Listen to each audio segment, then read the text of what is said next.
Bonjour frères et sœurs, j'espère que vous tenez bon dans le Seigneur en ce temps si particulier que nous vivons, tous confinés dans nos appartements, nos maisons. Tout d'abord, je vous donne quelques nouvelles avec le Père Aldo, Sœur Agnès, grâce à Dieu et sans doute à votre prière, nous nous portons bien et nous nous apprêtons à célébrer avec vous et pour vous, avec vous parce que vous serez dans notre cœur, dans notre prière, tous ces offices de ce qu'on appelle le Triduum pascal, ces 3 jours saints du jeudi soir au dimanche de la résurrection. Je voudrais vous proposer tout simplement quelques éléments de réflexion pour vous aider à vivre ces jours saints, même si je vous encourage, je l'ai fait dans les annonces paroissiales, à suivre ces offices ou bien avec le Saint-Père François, ou bien avec notre évêque, ou bien aussi avec les séminaristes de la Castille, à notre porte, qui sont assez nombreux et qui vont donc vivre de beaux offices. Aujourd'hui, c'est le jeudi saint, et dans la soirée du jeudi saint, l'Église célèbre la messe en mémoire de la Sainte Seine. C'est la mémoire du dernier repas de Jésus avec ses apôtres. Au cours de ces derniers repas, on le voit dans l'évangile de Saint Jean, Jésus fait ce qu'on appelle ses discours d'adieu, les chapitres 14 à 17 qui sont extrêmement beaux et extrêmement profonds. Et au cours de ce repas, Jésus institue ce qu'on appelle le sacerdoce, c'est-à-dire qu'il fait de ses apôtres, des 12, les prêtres de la Nouvelle Alliance, les prêtres de l'Église. Et au cours de ce repas, il institue aussi l'Eucharistie, c'est-à-dire qu'il célèbre la première messe qui anticipe sa mort et sa résurrection.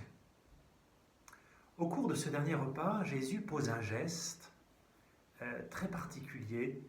Il fait ce qu'on appelle le lavement des pieds, il s'abaisse, il prend la position du serviteur et même de l'esclave et il se met à laver les pieds de ses apôtres. C'est un geste de charité et c'est aussi un geste de purification. C'est un geste de charité. Et nous pouvons demander à Jésus d'expérimenter nous-mêmes, nous en avons besoin, nous en avons le droit, d'expérimenter, de recevoir son amour, sa bonté. Toute la vie de Jésus, on le voit dans l'Évangile, toute la vie de Jésus est la manifestation, et la manifestation d'ailleurs suprême dans l'histoire de l'amour de Dieu. Je vous propose un tout petit exercice. Chacun d'entre nous, nous pourrions chercher dans l'Évangile un passage qui nous touche personnellement, où Jésus manifeste son amour. Et si vous êtes en famille, vous pourriez le témoigner, vous pourriez le partager aux membres de votre famille, ou même par téléphone avec un ami ou un membre de votre famille un peu plus loin. Jésus dit à ses apôtres, c'est un exemple que je vous ai donné afin que vous fassiez, vous aussi, comme j'ai fait pour vous. Je vous invite donc à essayer de chercher ce passage de l'Évangile qui sera comme une parole de Dieu pour vous aujourd'hui, et je vous invite à exprimer votre amour d'une façon particulière à vos proches, même si certainement vous le faites quotidiennement.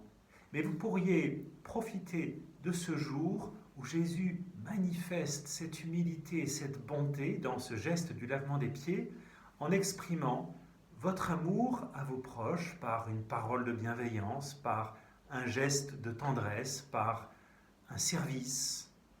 Et si vous êtes seul, n'hésitez pas à appeler un ami ou un membre de votre famille un peu plus lointain. On se rappelle que Jésus dit, c'est une parole qui nous est rapportée dans les Actes des Apôtres, il y a plus de joie à donner qu'à recevoir. Alors Jésus manifeste sa charité, mais ce geste, c'est aussi un geste de purification que Jésus réalise le soir où il fait de ses apôtres les prêtres, de ce soir où il institue l'Eucharistie. Pierre veut s'y opposer parce que ce geste lui paraît presque indécent de la part de celui qu'il considère comme son Seigneur et comme son Maître.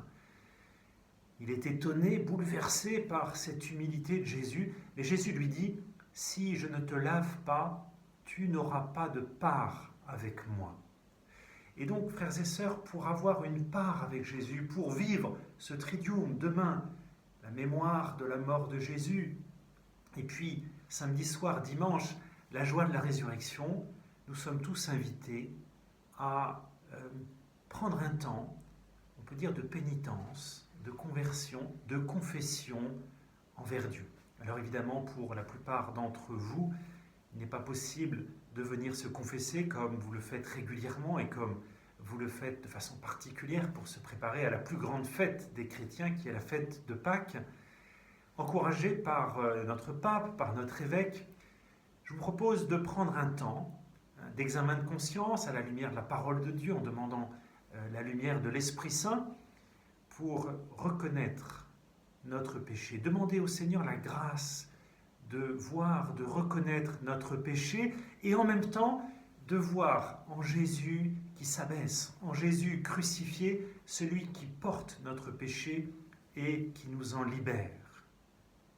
On peut demander pardon à Dieu de tout notre cœur avec le ferme propos de nous convertir avec son aide et tous nos efforts évidemment, et puis aussi avec la résolution de venir se confesser à un prêtre dès que le confinement sera terminé. En même temps que nous sommes invités à demander pardon au Seigneur, nous pouvons aussi prendre un temps de réconciliation, ou bien en famille, ou bien envers d'autres membres de notre famille plus lointains, ou même des amis. C'est peut-être le moment de demander ce pardon et aussi d'accueillir le pardon des autres. Voilà, des gestes tout simples, mais qui nous permettent de vivre de tout notre cœur et aussi en famille pour que la paix grandisse, même si les conditions sont peut-être difficiles, et pour que la paix de Jésus, la joie de Jésus puisse nous habiter et nous envelopper. Je vous dis à demain pour réfléchir et méditer avec vous sur le mystère du Vendredi Saint, de la Passion et de la mort de notre Seigneur.